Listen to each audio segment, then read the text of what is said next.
133 years ago, on the 12th of June 1889, 80 men, women and children were killed in an accident on the Great Northern Railway of Ireland on what was meant to be a day trip to the seaside.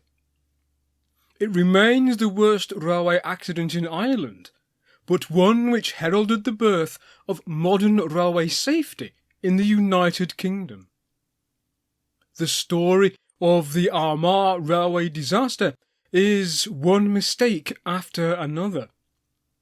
Armagh Methodist Sunday School had arranged for a special train to carry 940 passengers to Warren Point for the day, a day trip to the sea. To do so, 15 carriages were sent, pulled by an underpowered 240 locomotive supplied from Dundalk. The engine driver, Thomas McGrath, had never driven the Newry and Armagh line before, and he had objected to this, as well as to using such a small locomotive, and with having to take such a heavy and long train over the route unassisted, especially as he had been informed that the maximum load of the train would be 13 carriages, but such was the number of passengers waiting to board at the station that 2 more had been added.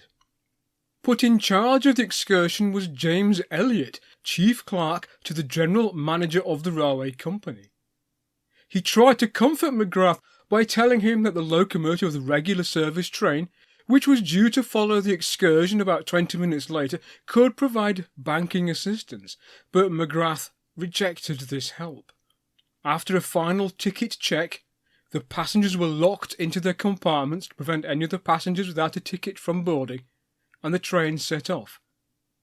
The first 2.5 miles of the route was a climb of 1 in 82, which steepened to a vicious 1 in 75.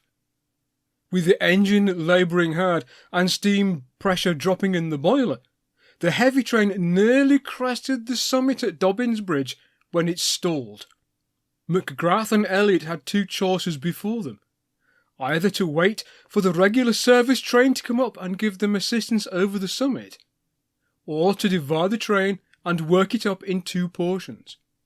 The first course was the simplest and safest, yet, for whatever reason, the more dangerous choice was gone with, and the train was divided, the carriages being uncoupled between the 5th and 6th carriage.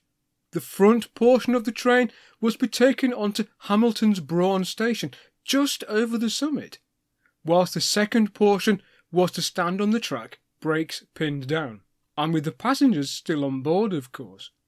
But brakes was something the train lacked. Whilst the train was fitted with a continuous brake, which means that every vehicle in the train had a brake under control of the driver, it was fitted with something called a simple vacuum brake.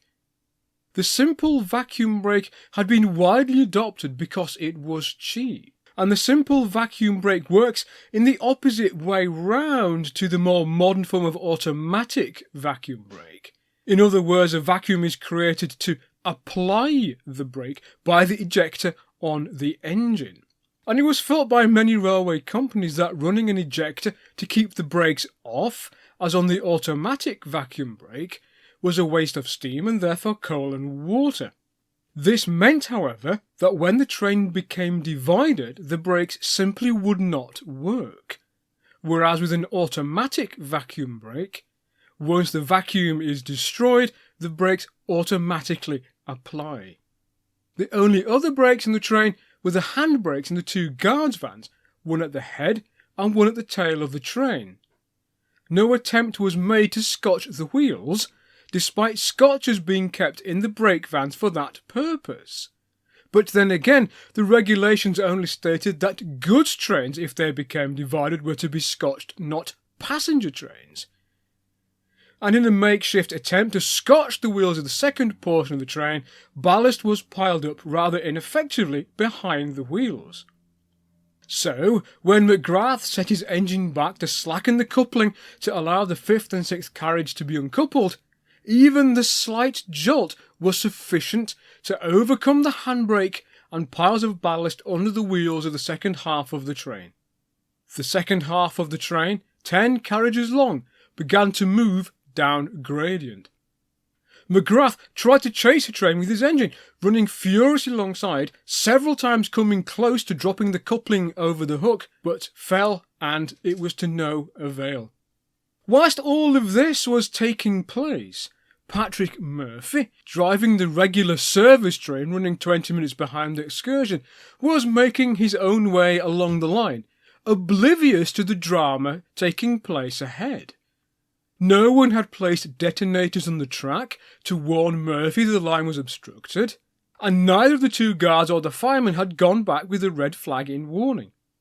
Imagine Murphy's surprise, therefore, when suddenly down the line came the runaway excursion coaches, packed with terrified Sunday school children. Luckily, Murphy's train was also fitted with the vacuum brake. He applied this, and he and his fireman jumped overboard for their lives. In the ensuing collision, the first 3 of the 10 runaway coaches were completely destroyed, and the other 7 were scattered over the track. Murphy's locomotive fell over on its side, and the carriages of the service train broke away. And, again because of the simple vacuum brake in use, once the train had become divided, the brakes would not automatically apply. At the formal accident investigation, it was found that, to nobody's surprise, the train had inadequate braking power, and the wrong decision had been made in dividing the train, especially in light of the brake situation. The Board of Trade, which regulates, or at least in this period ineffectively regulated Britain's railways, made 3 recommendations which would have lasting consequences for railway safety in the United Kingdom: lock, block and brakes. The first was to have interlocking between all signals and points, so that conflicting signals would be prevented. Hitherto, interlocking had been provided by the signalmen from their memory to ensure no conflicts occurred. Block, to work trains on the block system rather than the time interval system. This meant that each section of line was broken into separate blocks, which was controlled by a signal box, and into which no other train could enter if that block was occupied by another train. Brakes. The board recommended the adoption of continuous automatic brakes. This means brakes under control of the engine driver, fitted to every vehicle in the train, and which, if the train became divided, would automatically apply. And we're going to look in detail at brakes in another episode or 2. Hitherto, most safety requirements on Britain's railways, other than an inspection by the Board of Trade before opening, had been entirely voluntary, and many railways had refused to adopt even basic safety requirements due to the cost. But public pressure in the aftermath of the Armagh disaster helped sway Parliament's hand into bringing forward legislation to make lock, block and brake a legal requirement.